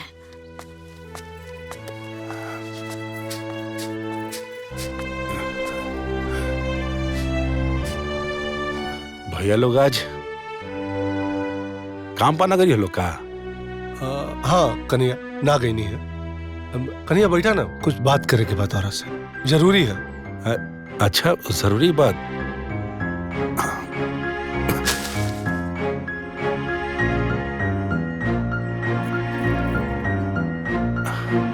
हमरा से बात करे के बा? ऐसन कौन बात बा जेकर खातिर वो लोग काम पाना गई नहीं है? हमने देख रहा बानी कि तू इतना बढ़न खेती अकेले संभालता रहा, इतना मेहनत करता रहा, परेशान होता रहा। ये सब देख के बाबू हमनी के बहुत तकलीफ होता। अरे भैया में तकलीफ वाला कौन सा बात बा? अब तो हम अकेले भी नहीं खी, राधिका हमारे साथ दवतरी। जानता नहीं, अब तो खेत के मेड़ भी बना लो तरी कुदार से, ट्रैक्टर खुद चलावा तरी, पंपिंग सेट भी चालू कर लो तरी। अब तक यह बात के तो तकलीफ बा कि इतना बड़ घर के पतो खेत में काम करत भी है।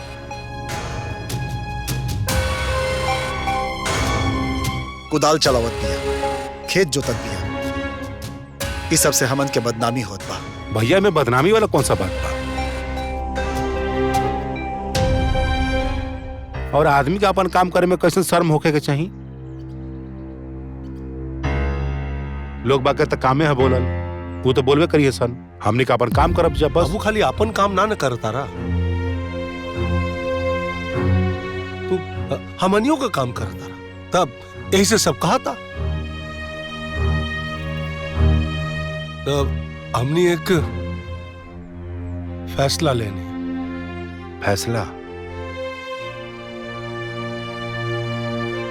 कैसन फैसला?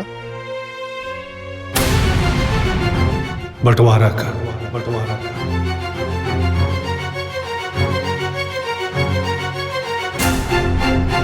बंटवारा?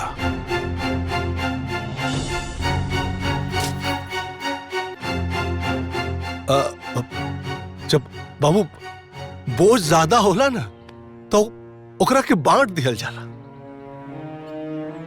ताकि एक इंसान पे बोझ कम पड़े। इससे हमने चाहता नहीं कि खेती का बंटवारा हो जाए, ताकि तोरे ऊपर कम बोझ पड़े। हाँ कन्हैया, खेत के 3 टुकड़ा कर देहल जाए।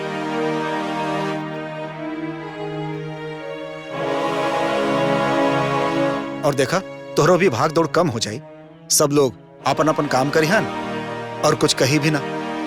हाँ, हमने अपन खेती बटैया पे दे दे, तू अपना हिस्सा का खेती करिया। लेकिन बाबू गलत मत समझिया, हमने का प्यार व्यवहार ना कम हुई, वो जैसन है वैसा ना रही। हाँ। किशन भैया, ये अब सबके आखिरी फैसला का। हाँ।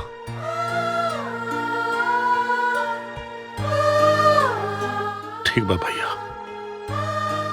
आप लोग हमरा से बड़ बनी, हमरा से ज्यादा पढ़ा लिखल बानी,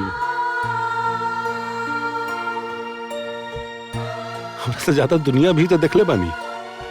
जो करब अच्छे ही करब। आप लोग सपना देख रही हम कि मरते दम तक हम तीनों भाई एक साथ रहब, एके थाली में खाइब जा। लेकिन भैया, सब सपना पूरा भी तो ना होकेला।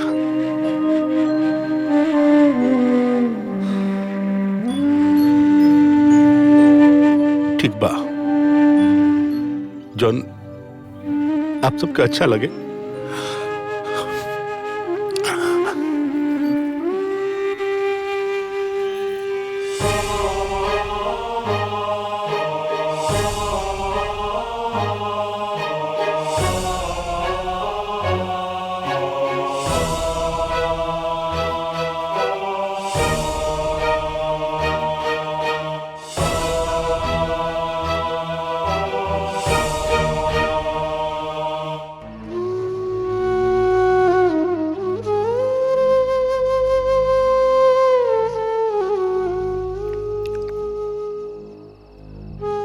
का देखा था नहीं बाबूजी, बंटवारा तो भैया लोग कैले बा लोग ना।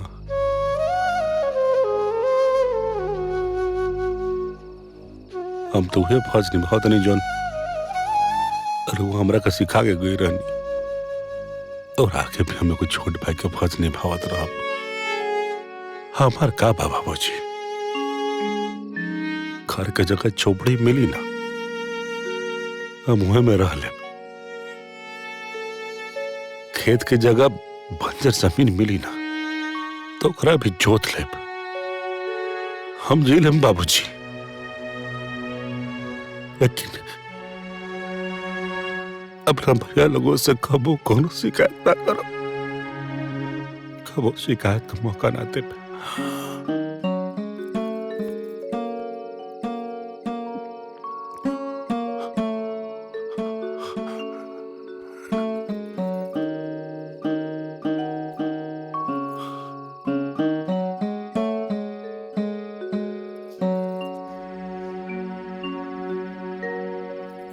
कौन माटी के बनल बानी जी रहुआ, कौन माटी के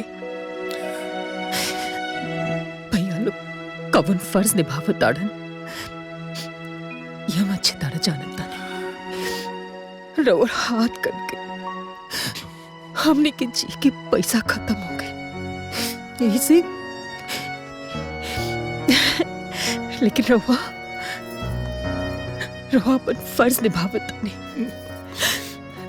साचो रवा इंसान ना देवता बानी, देवता।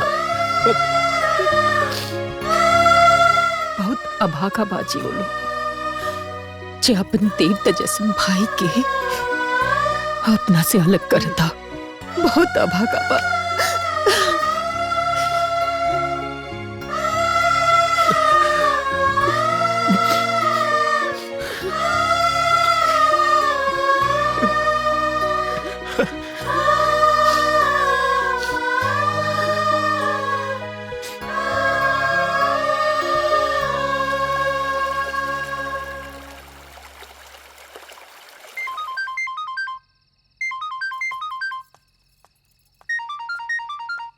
छोटका भैया।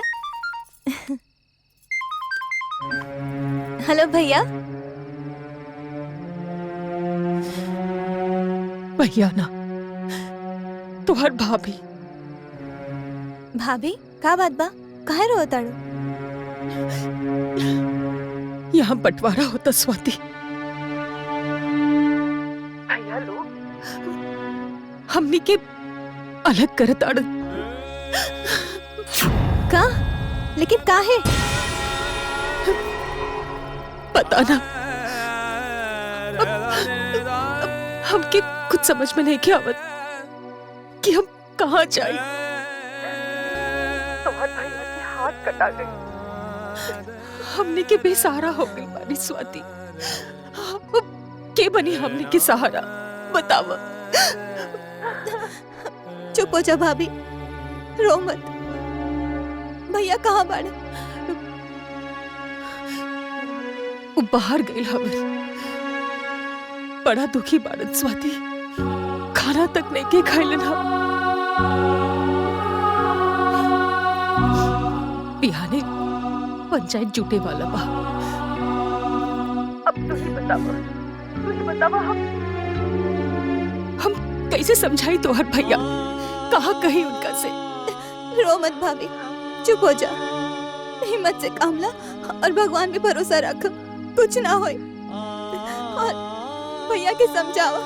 हमके तो खुद समझ में नहीं आवत कि हम उनका से का कही। जब वो बिलक बिलक के हमसे पूछत रहत कि राधिका साचो हमार घर बार 3 हिस्सा में बटा जाए, खेत सब अलगे हो जाए। अब तू ही बतावा स्वाति, हम उनका से का कही, कैसे भरोसा दिलाई?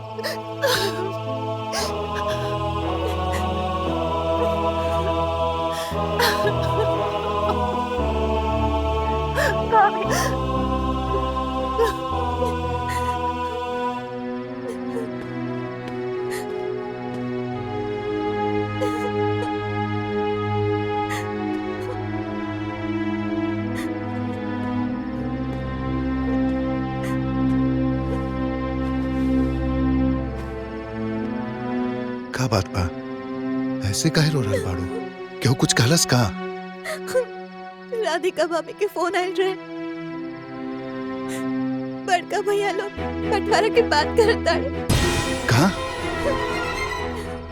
कन्हैया भैया के वो लोग अलग करत ताड़े। देखनी है ना, वो दिन कितना विश्वास दिलावत रहलन। कन्हैया भैया के सहारा बने की बात करत रहलन। और आज खुद कन्हैया भैया के बेसहारा करत ताड़े। अच्छा, अब तू का चाहता रू? कौन बहन चाहे कि ओकर भाई अलग अलग रहे?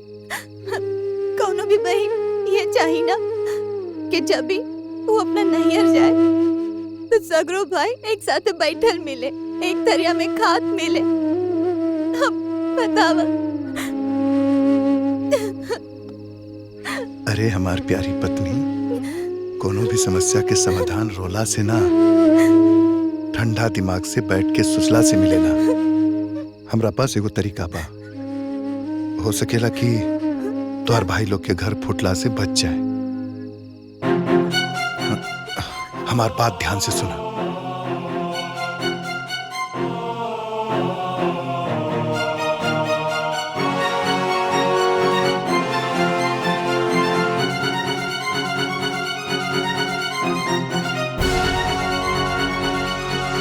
जैसे हम कहता नहीं वैसे नहीं करा बस।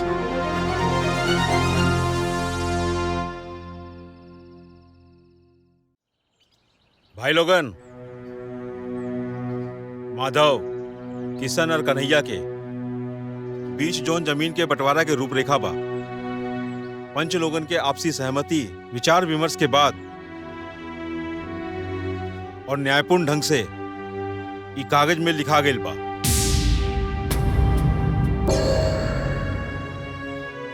एक घर में 3 हिस्सा है और जोन रोड के किनारे 6 बीघा जमीन बा ओकर 3 हिस्सा और 27 बीघा जोन जोत के जमीन बा ओकर भी 3 हिस्सा बाकायदा नक्शा के साथ एक कागज में दर्ज बा।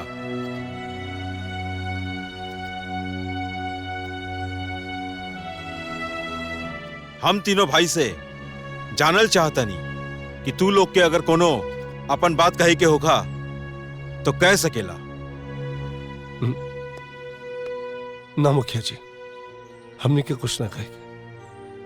रहुआ के जब उचित लगे वो फैसला ली। फैसला सुनवला से पहले हम कन्हैया से कुछ पूछल चाहता नहीं।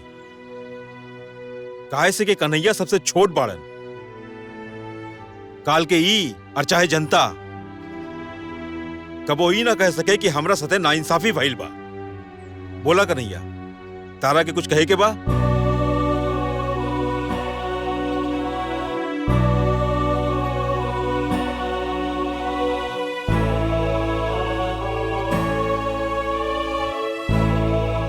हम का बोली मुखिया जी, हमरा से तब भगवान और इंसान दोनों लोग खिसियाइल बा।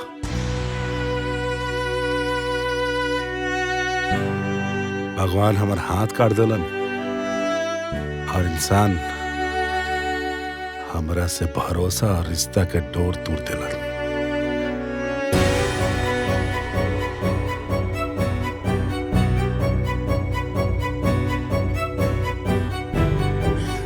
मुखिया जी, ये बंटवारा से हमरा भाई लोग के खुशी बा, हमरा बिल्कुल नहीं के। हमार का बा, हमरा तो भैया लोग के खुशी से जोन भी मिली ना, हमरा खती बहुत बा।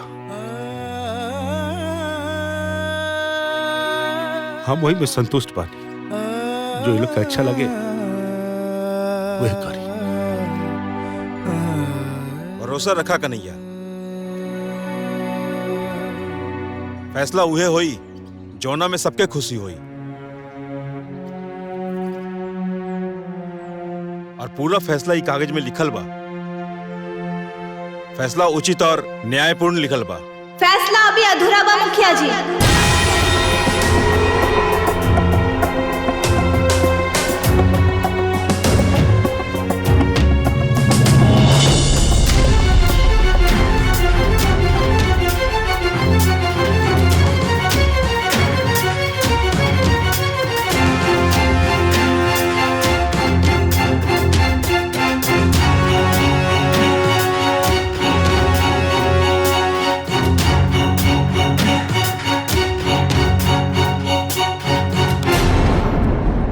कागज फिर से बनी मुखिया जी, न्याय फिर से हुई। फैसला अब लिखाई। अरे काहे बिटिया, फैसला तो लिखा चुकल बा। 3 हिस्सा में सब बढ़ चुकल बा। और हमार हिस्सा?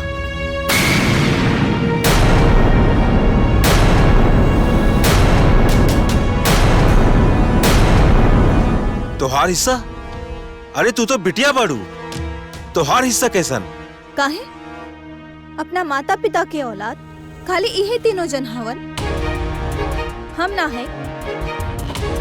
हम वो हैं वो लोगन के चौथी औलाद।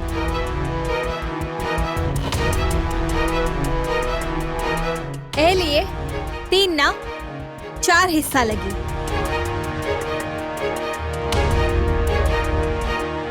बेटी मुखिया जी, शायद आपके भारत सरकार के कानून मालूम नहीं थे। भारतीय संविधान के तहत एगो नया कानून बनल बा, जौना में भाई के बराबर बहन के भी हिस्सा मिलेला।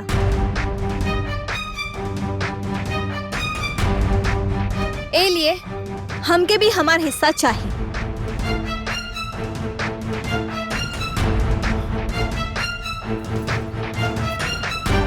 लेकिन समाज में एगो ये नई परंपरा चालू हो जाई कि हर बहन अपन भाई में हिस्सा मांगे लगी। बिल्कुल मांगे की चाहिए मुखिया जी। जो ना बहन के भाई लोभी, लालची, मक्कार और फरेबी होके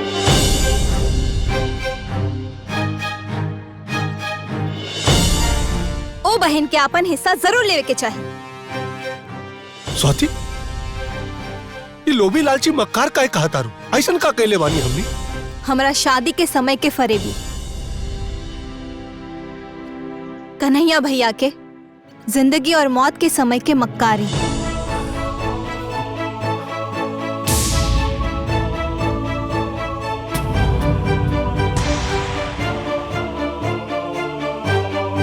हमारा शादी के समय जौना साजिश से कन्हैया भैया के सगरो पैसा लगावला, वो फरेब ना हा तो का हा? वो मौत के मुहाने पे खड़ा रहन और तोहनी लोगन के राधिका भाभी के फोन सुन के साफ सुन गई।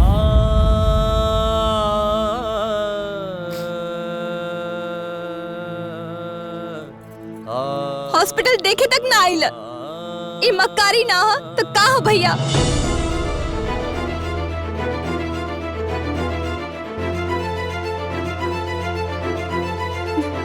तोहनी लोग मेहरारू के चढ़ौले पर इतना नीचे गिर गईला कि ममता, प्रेम, भाईचारा सब भुला गईला। अरे भैया, महान बने के मौका बार बार ना मिलेला।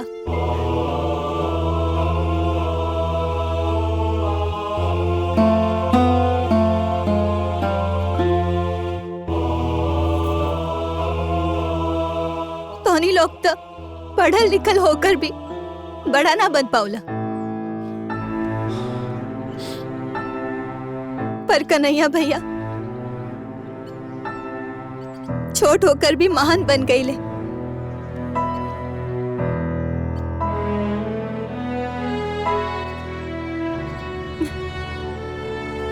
मुखिया जी, सगरो जमीन और घर के कागज के 4 हिस्सा बनाई, और हाँ, ओमे एक हिसाब और लिखल जाए। उ कहा? हमरा शादी में अकेले कन्हैया भैया के पैसा लागल बा, उहो 15 लाख। वो पैसा जोन बाबूजी कन्हैया भैया खातिर देले रहलन, ताकि उनके सुख दुख के सहारा बने।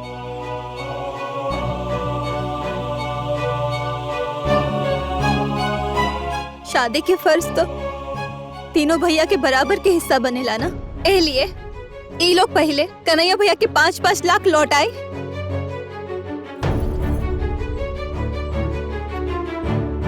तब हिस्सा के बंटवारा हुई, उहो 4 हिस्सा में।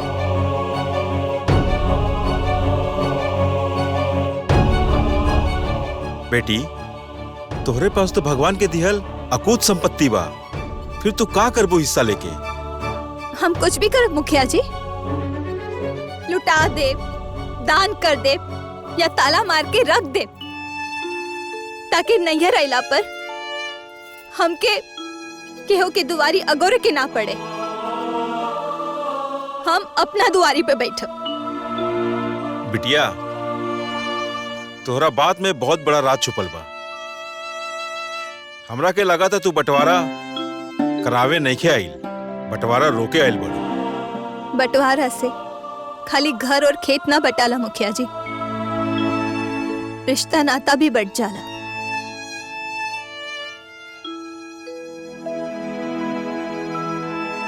खास करके भाई बहन के रिश्ता। कौनो बहन अपना भाई लोगन से हिस्सा मांगे ना आवेली।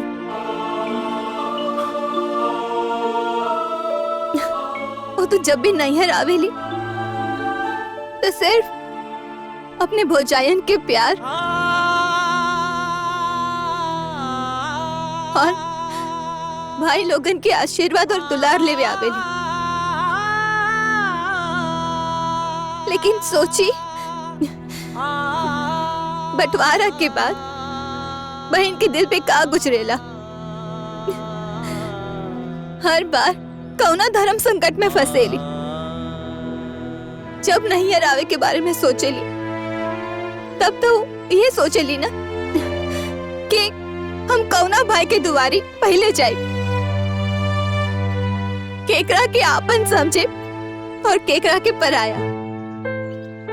बहन तो हमेशा एक थरिया में राखी और मिठाई ले आवेली ना, और भाई लोगन के राखी बांधेली, मिठाई खियावेली, और भाई लोग तो बंटवारा के बाद ओकर थरिया बांट देले।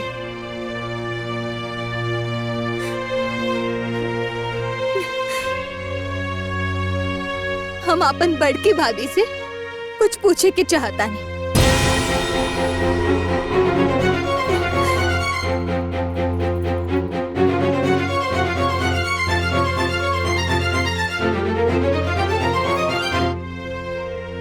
भाभी,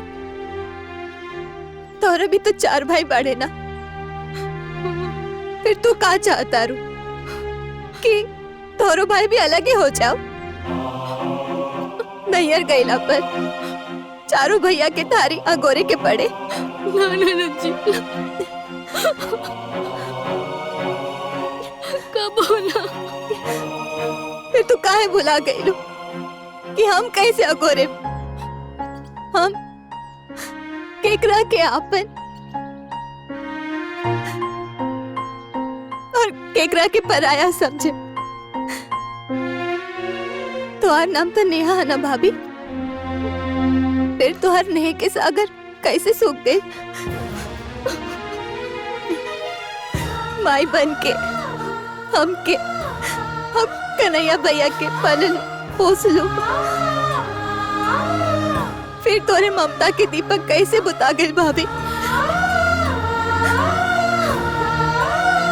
और प्रीति भाभी, तू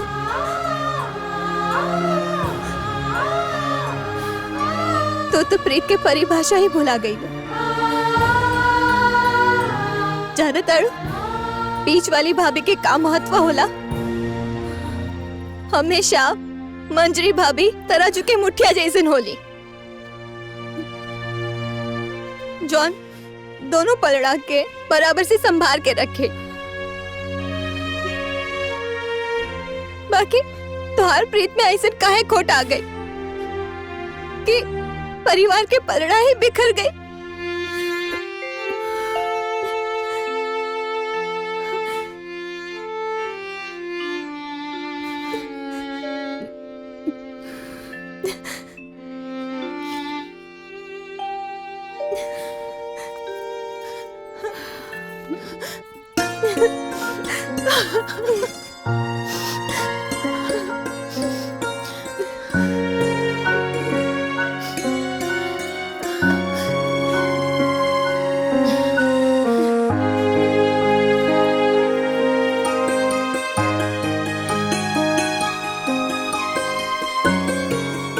भैया, रावण तक केहू भी बन जाला,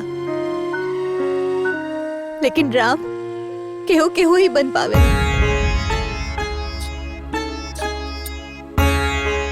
याद बा ओ दिन टीवी पर रामायण सीरियल देखत रहला, कहत रहला कि कितना महान भाईयन के प्यार बा। एक भाई दूसर भाई के खुशी खातिर राजपाट छोड़ के वन में जाता, दूसर भाई सेवा खातिर पीछे पीछे जाता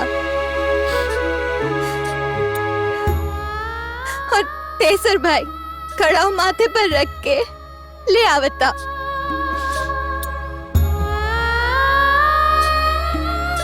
ओ दिन तोरे आँख से आंसू ना,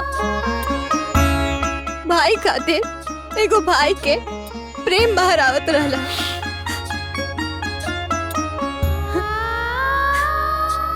आज तोरा प्रेम के दरिया काहे झुरा गइल बा भैया।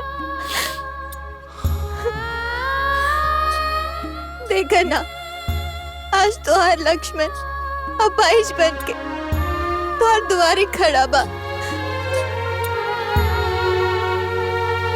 आज ओके राम और भरत के सहारा की जरूरत बा।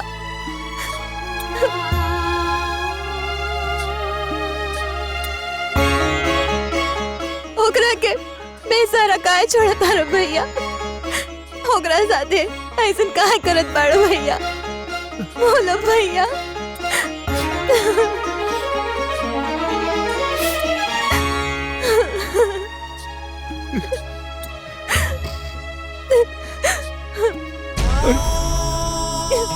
ना सोती ना रे बहन,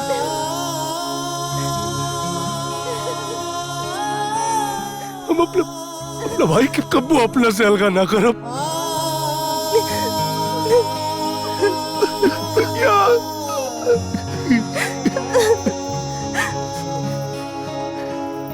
बाबू ना, हेमरलाल मत रो बाबू,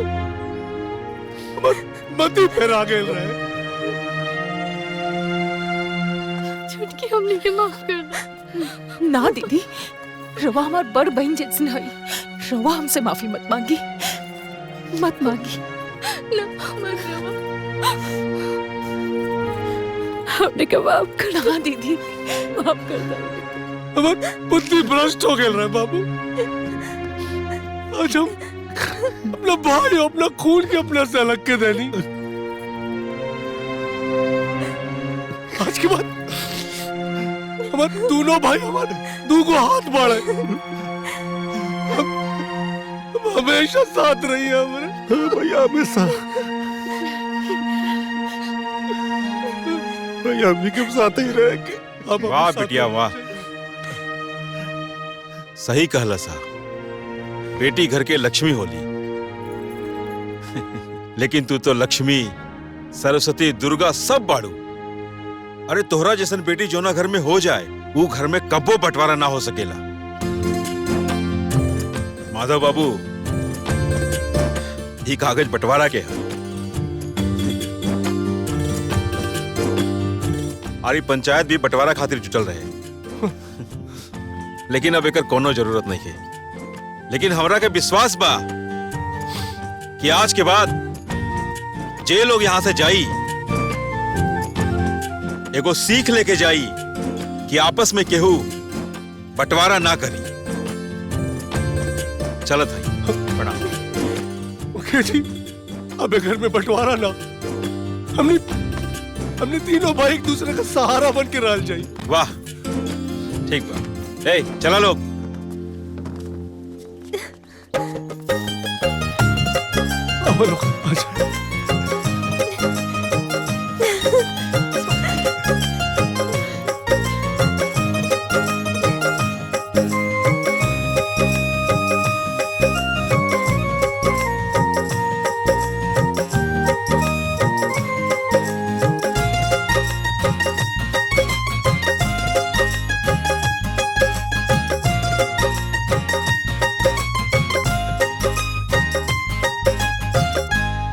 आपन पसंदीदा फिल्म देखे खातिर डाउनलोड करी दंगल प्ले ऐप।